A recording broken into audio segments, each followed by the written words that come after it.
Hi guys, welcome back to the Scapegoat Club. My name's Jess, and in today's video I'm going to talk about how narcissists manage to ruin gift giving.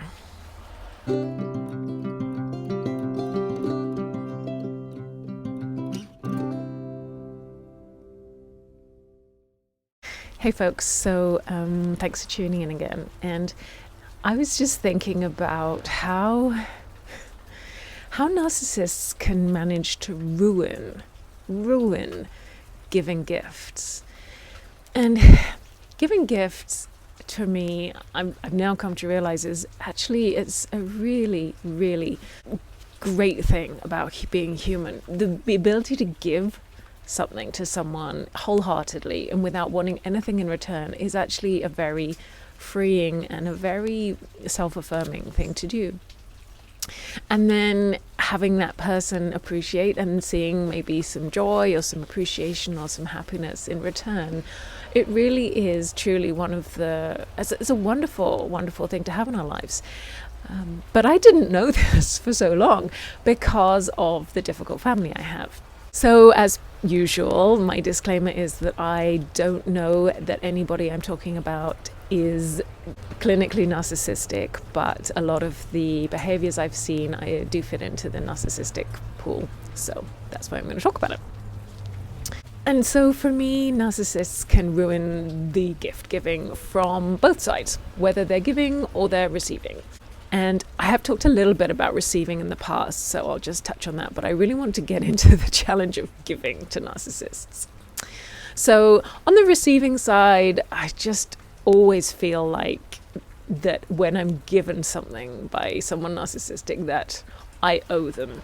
I owe them big time because I've accepted something and now I'm in their debt.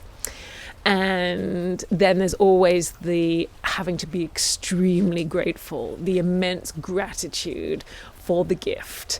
And in my family, for example, if I was given the gift, I have to be seen using it or wearing it or appreciating it for often way more than, maybe that gift warrants. And this is a great example. In my later years, I had a lovely cat who my parents seemed to like more than me. But that's not hard, to be fair. Anyway, they really liked my cat. And so my mum would send gifts, Christmas gifts, and include something for the cat, some treats or something. And I remember one year she's like, "Oh, did Charlie like the treats?" And I remember he liked one flavor but not the other, and so I said, "Oh yeah, he really liked the whatever it was, the turkey ones, but wasn't so keen on the salmon. But yeah, really liked the turkey." And oh my God, the offense because my cat wouldn't eat some of the cat treats was through the roof, and it was a bag of cat treats. And I'm not trying to be ungrateful for the gift, but seriously, it's not really worth the fact. Like, who can control what a cat does and doesn't eat anyway? For God's sakes, they're notoriously fickle. But anyway, it was a great problem and almost an insult to my mum that my cat wouldn't eat the damn treats. So anyway, but flipping it around, and I think of some times when I've given gifts to my difficult family and just thought at the time, or now I think about it and like, oh my God, really? One of the most recent examples that comes to mind that I think encompasses so much is when it was my dad's birthday, and it would have been a few years ago. So, he was maybe in his around 70, and his kids, myself and my sister, were around 40 years old. And my dad is a wealthy guy. He's wealthy because he never spends his money, so that's another narcissistic story. But he is a wealthy guy, and he's also kind of an older guy and who really doesn't like clutter. And he's very into what he likes and what he doesn't like.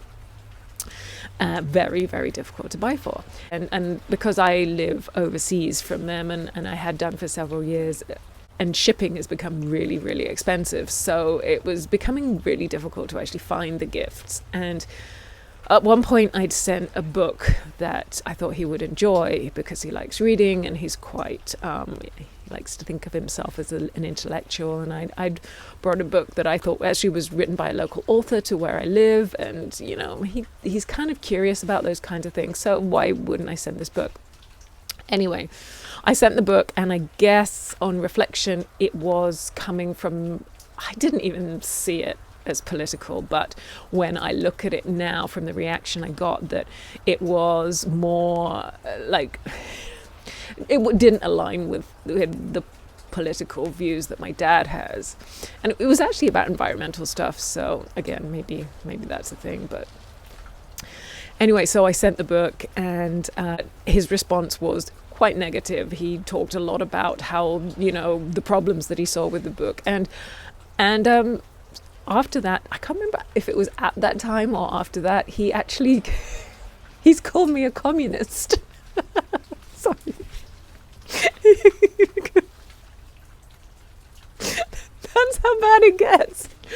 Like, I don't even remember the conversation, but it was something, Jess is a communist. Like, because I sent you a book on something that said maybe we need to think about our energy consumption. Okay, so I kind of decided then from that point maybe books weren't very safe, and so I think for the birthday in question I'd sent some kind of food item, or a bottle of wine. I can't remember what it was. I kind of sent a bottle of wine. Maybe I got that delivered to his place locally. I don't quite remember, but anyway, it was something edible, because I thought at least he'd appreciate that. And so I called him up on his birthday, because that's what you do.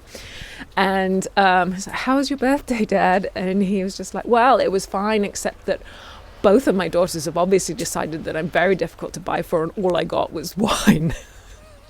Or whatever it was. And so I mean, what do you do with that? I mean, the only good thing about that interaction for me was that at least I was lumped in the same boat as my sister, who's always, so she's the golden child and I'm always the difficult one. So at least in that one, I was actually kind of half pleased, because at least I wasn't singled out as being awful, and my sister was kind of in the same boat as well. But I just thought, you miserable old man, you have two daughters who have gone out of their way to remember, buy something, send it, wrap it, whatever, give you a gift, call you, spend time with you on your birthday, and all you can do is complain.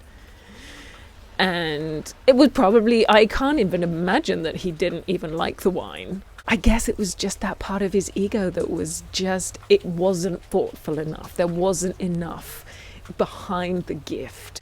He wasn't central enough in our minds or whatever. So painful. So that's really demotivating. Why would you spend the time and the money? I mean, my parents have a lot more money than both my sister and I do. And yet, we still are, I don't want to make it about the money, but sometimes it is about the money. You don't have money to buy big gifts. And so it's just such a shame when the person you're giving it to kind of is ungrateful or throws it back in your face. And I've also had times when I've made homemade gifts for people. They didn't like those because, the thought was up there, but, they weren't what they wanted. They weren't worth enough.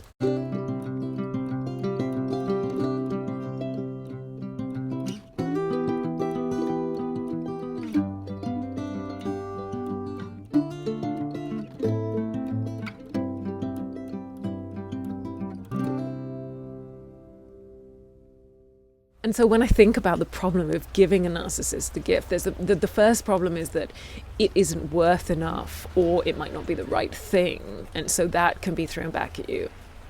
But then there's another problem, which is also that once you've given something to them, then it's almost expected again, unless you're giving. Actually, I was going to say, even if you're just giving on a no occasion, even then there would be kind of a precedent set. Or, well, you gave this last time you came for dinner, so why didn't you bring this the next time you came for dinner? And so I think back to kind of childhood memories around Christmases or birthdays, and things would be said like, well, we didn't hear from them this year. We always hear from them. I wonder why. And that's maybe even over like sending a card rather than, the full gift. There's just no way out. And I get it, because if you give something like voluntarily to a narcissist, then whoa, bingo, you are in the club, right? You are giving them something, and they want that. They want whatever they can get for that ego supply and to make themselves feel good. Yes. So you give them something one time, and then then that's it. It's like a life sentence. You are not getting out of there. Unless you have good boundaries. So what's the point of this video, Ches? The point of this video is actually screw them. If we want to give people gifts, then it's up to us as the giver to decide what we can afford, what we want to give, and when we give it. There should be no obligation. And if there's an obligation, then it's almost like a payment for something, and that's a business transaction. So no, that's a separate thing. We don't owe people things. We don't owe people payment in our personal relationships. That's just not the way it works. Yeah, it's nice. If someone does you a favor, they help you move house, they paint your fence, they look after your pet when you're away, great. Yeah, then maybe it is nice to give them a little something to say thank you. But again, it's a discretionary thing. Gifts are discretionary. It's not an obligation. And yet, with narcissists, it is. So, my friends, I hope that if you are in the situation where you need to give or receive from the narcissists in this holiday season, I just hope that this video kind of gives you some perspective that you're never going to win, and maybe you can just go into it with that realism that it is what it is, and hopefully you can just make the best of it, and don't spend tons of money that you don't have on them, because that is not a good idea. Pep talk over. Thanks so much for being here, my friends. I will talk to you again soon. Please take care of each other, take care of yourselves, and I will talk to you again soon.